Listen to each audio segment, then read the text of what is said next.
ശരി, ഓഡിയോ പുറത്തിറങ്ങുന്നു. ഞാൻ ഇവിടെ കുറച്ചുകൂടി ചുരുക്കാം. ഞാൻ കുഴപ്പത്തിലായി. ഞാൻ തീരുമാനങ്ങളിൽ വീഴ്ച വരുത്തി. എന്റെ സുഹൃത്തുക്കളെയും പരിചയക്കാരെയും എന്റെ പ്രേക്ഷകരെയും നിരാശപ്പെടുത്തുന്ന തീരുമാനങ്ങൾ എടുത്തു. അവരോട് ഞാൻ വളരെയധികം കടപ്പെട്ടിരിക്കുന്നു. ഞാൻ കേൾക്കുകയും പഠിക്കുകയും ചെയ്യുന്നു. ഇനിപ്പറയുന്ന കാര്യങ്ങൾക്ക് ഉത്തരവാദിത്തം ഏറ്റെടുക്കാൻ ഞാൻ ആഗ്രഹിക്കുന്നു. ബെന്നി ബെനാസിയുടെ സംതൃപ്തി എന്ന ഗാനത്തിന്റെ ഒരു ക്ലിപ്പ് പോസ്റ്റ് ചെയ്യുകയും എപ്സ്റ്റീൻ ദ്വീപിൽ സ്റ്റീവൻ ഹോക്കിങ്ങിന്റെ ചോർന്ന ഓഡിയോയാണെന്ന് തെറ്റായി അവകാശപ്പെടുകയും ചെയ്തു. റിച്ചി ടോറസിന് ട്വിറ്ററിൽ ഹീബ്രുവിൽ അശുഭകരമായ നിഗൂഢമായ മറുപടികൾ നൽകി. ചൈനയിലായിരിക്കുമ്പോൾ കത്തിനശിച്ച 30,000 വർഷം പഴക്കമുള്ള ക്ഷേത്രത്തിന് ഹസ്സൻ പൈക്കർ ഉത്തരവാദിയാണെന്ന് ആരോപിച്ചു. മെലിഞ്ഞ ആളുകൾക്ക് മാത്രമേ ഭക്ഷണ സ്റ്റാമ്പുകൾ നൽകാവൂ എന്ന് നിർദ്ദേശിക്കുന്നു. ജോർജ് ഫ്ലോയ്ഡ് എയ്ഡ്സ് ബാധിച്ച് മരിച്ചുവെന്ന് പറയുന്ന സാർവത്രിക അടിസ്ഥാന മലിനമായ വാക്കുകൾ ഭക്ഷണ സ്റ്റാമ്പുകൾക്ക് പകരം വയ്ക്കണമെന്ന് നിർദ്ദേശിക്കുന്നു. ജോർജ് ഫ്ലോയ്ഡ് സിഡ്സ് ബാധിച്ച് മരിച്ചുവെന്ന് പറയൽ, ജിമ്മി കാർട്ടർ ഡേവിഡ് കെരഡിൻ പോലുള്ള അവസ്ഥ മൂലമാണ് മരിച്ചതെന്ന് പറയൽ, ഗോയം മൈൻഡ് സ്ലേവുകളുടെ മികച്ച 10 പേരുടെ പട്ടിക തയ്യാറാക്കൽ, തുടർന്ന് പട്ടികയിൽ ഉൾപ്പെടുത്തിയതിൽ പ്രതിഷേധിച്ച ആരെയും സെമിറ്റിക് വിരുദ്ധർ എന്ന് വിളിക്കൽ, മിനിയാപോളിസിലെ സൊമാലിയൻ മേയർ സ്ഥാനാർത്ഥി ഒമർ ഫാറ്റ് കോപാകുലനായ ഒരു ലൈറ്റ് ബൾബ് പോലെയാണെന്ന് പറയൽ, ബോബ് ഡിലന്റെ ഒരു ട്വിറ്റർ സ്പേസിൽ ഹരിക്കെയിൻ കവർ ചെയ്യുന്നത്, എലോൺ മസ്കിന്റെ ലിംഗം ഒരു തോൽക്കുന്ന ബാറ്റിൽ ബോട്ടിന് സമാനമാണെന്ന് ഒരു പെനിസ് ഡോക്ടറിൽ നിന്ന് ഞാൻ കേട്ടിട്ടുണ്ടെന്ന് ആളുകളോട് പറയുന്നത്, തുടർന്ന് ഒരു വീഡിയോയിൽ അത് വീണ്ടും പറയുന്നു.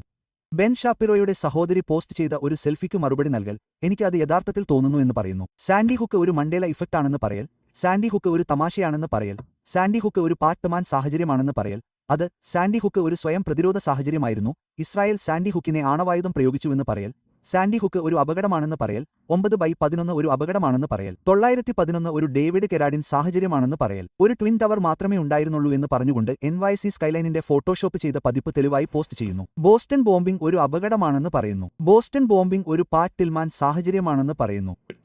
നിങ്ങൾ അതിനെക്കുറിച്ച് ചിന്തിച്ചാൽ അങ്ങനെയായിരുന്നു. ടെഡ് ക്രൂസിന്റെ തലയിൽ സോഡിയാക്ക് കില്ലർ ചിഹ്നമുള്ള യമകയെ വരച്ചു. അവർ ഹിറ്റ്ലറുടെ സസ്യാഹാരത്തെ നിരാകരിക്കുന്നുണ്ടോ അതോ ചില കാര്യങ്ങളിൽ അദ്ദേഹം പറഞ്ഞത് ശരിയാണെന്ന് അവർ സമ്മതിച്ചിട്ടുണ്ടോ എന്ന് പെറ്റയോട് ആവർത്തിച്ച് ചോദിക്കുന്നു. JD വാൻസിന്റെ അമ്മ അവനെ പെർക്കൂട്ടിനായി ട്രേഡ് ചെയ്തതിനെക്കുറിച്ച് തമാശയായി ഒരു കമ്മ്യൂണിറ്റി കുറിപ്പ് സമർപ്പിക്കുന്നു. അവൾ യഥാർത്ഥത്തിൽ അവനെ ടൈലനോൾ 3 നായി ട്രേഡ് ചെയ്തുവെന്ന് പറയുന്നു. ടെറി ഷാബ വ്യാജനാണെന്ന് പറയുന്നു. ഒരു അക്കൗണ്ടുമായി വഴക്കിടുന്നു. അവരുടെ സ്ഥലം ത്രികോണാകൃതിയിൽ കാണാൻ കഴിയുന്നതുവരെ അവരുടെ മീഡിയ ടാബിൽ ഒളിഞ്ഞിരിക്കുന്നു. സില്ലോയിൽ പോയി അവർ അത് വാങ്ങിയപ്പോൾ മുതൽ അവരുടെ വീടിന്റെ ഫോട്ടോകൾ ലിസ്റ്റ് ചെയ്യുന്ന പ്രോപ്പർട്ടി കണ്ടെത്തുന്നു. തുടർന്ന് കൗണ്ടർ സ്ട്രൈക്ക് സോഴ്സ് മാപ്പ് എഡിറ്ററായ ഹാമറിലെ അവരുടെ വീടിന്റെ 1-to-1 പുനർനിർമ്മാണം നടത്തുന്നു.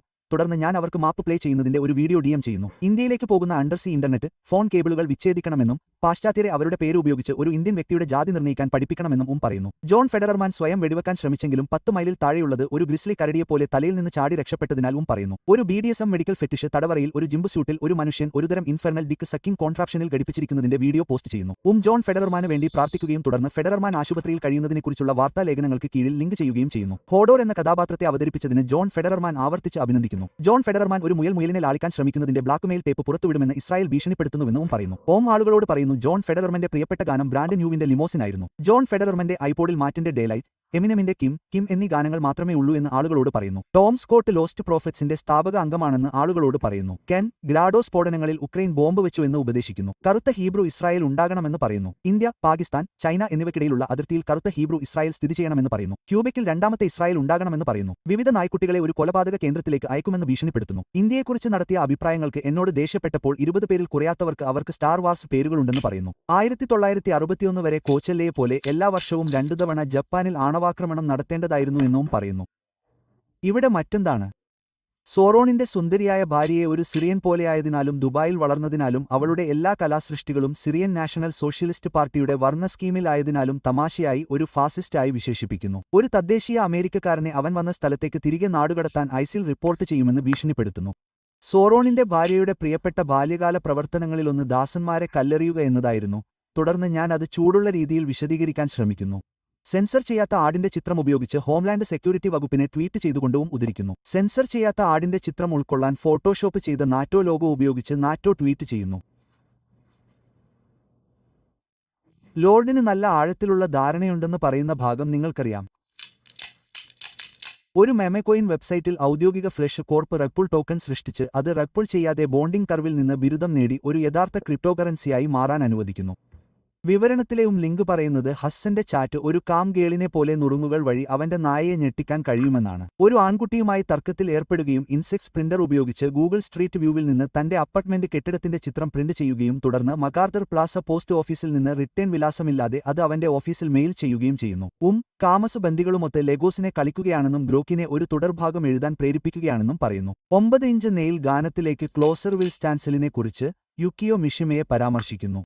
ആളുകളുടെ സെൽഫികൾക്ക് മറുപടിയായി ഗ്രോക്കിനെ ആവർത്തിച്ച് ടാഗ് ചെയ്യുകയും കറുത്ത മുഖത്ത് പെയിന്റ് ധരിക്കുന്ന തരത്തിൽ ചിത്രം എഡിറ്റ് ചെയ്യാൻ ഗ്രോക്കിനോട് ആവശ്യപ്പെടുകയും ചെയ്യുന്നു. ഗ്രോക്കിനെ ടാഗ് ചെയ്യാൻ കഴിയാത്തതിൽ നിന്ന് എന്നെ വിലക്കുന്നതുവരെ.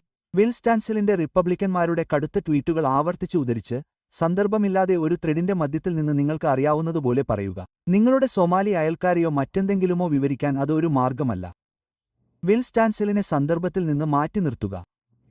വിൽ സ്റ്റാൻസിലിന് പുതിയ പീഡനങ്ങൾ കണ്ടുപിടിക്കാൻ ഗ്രോക്കിനോട് ആവശ്യപ്പെടുക, തുടർന്ന് അതിന്റെ സ്ക്രീൻഷോട്ടുകൾ വിൽ സ്റ്റാൻസിലിന് അയയ്ക്കുക, സുമേറിയൻ ഭാഷയിൽ ആളുകളെ ശപിക്കുക. അതിനെല്ലാം ഞാൻ ക്ഷമ ചോദിക്കുന്നു. എന്റെ രണ്ടാമത്തെ ചാനലായ ഫ്ലഷ് എമുലേറ്ററിലേക്ക് പോകുന്നത് ഉറപ്പാക്കുക. ഡീപ് സ്റ്റേറ്റിന്റെ ഔദ്യോഗിക പോഡ്കാസ്റ്റായ ഗ്ലാഡി ഡ്രോമിനെ ഞാൻ പോസ്റ്റ് ചെയ്യുന്നത് അവിടെയാണ്. ഇവിടെ പ്രകടിപ്പിക്കുന്ന അഭിപ്രായങ്ങൾ നമ്മുടേതല്ല.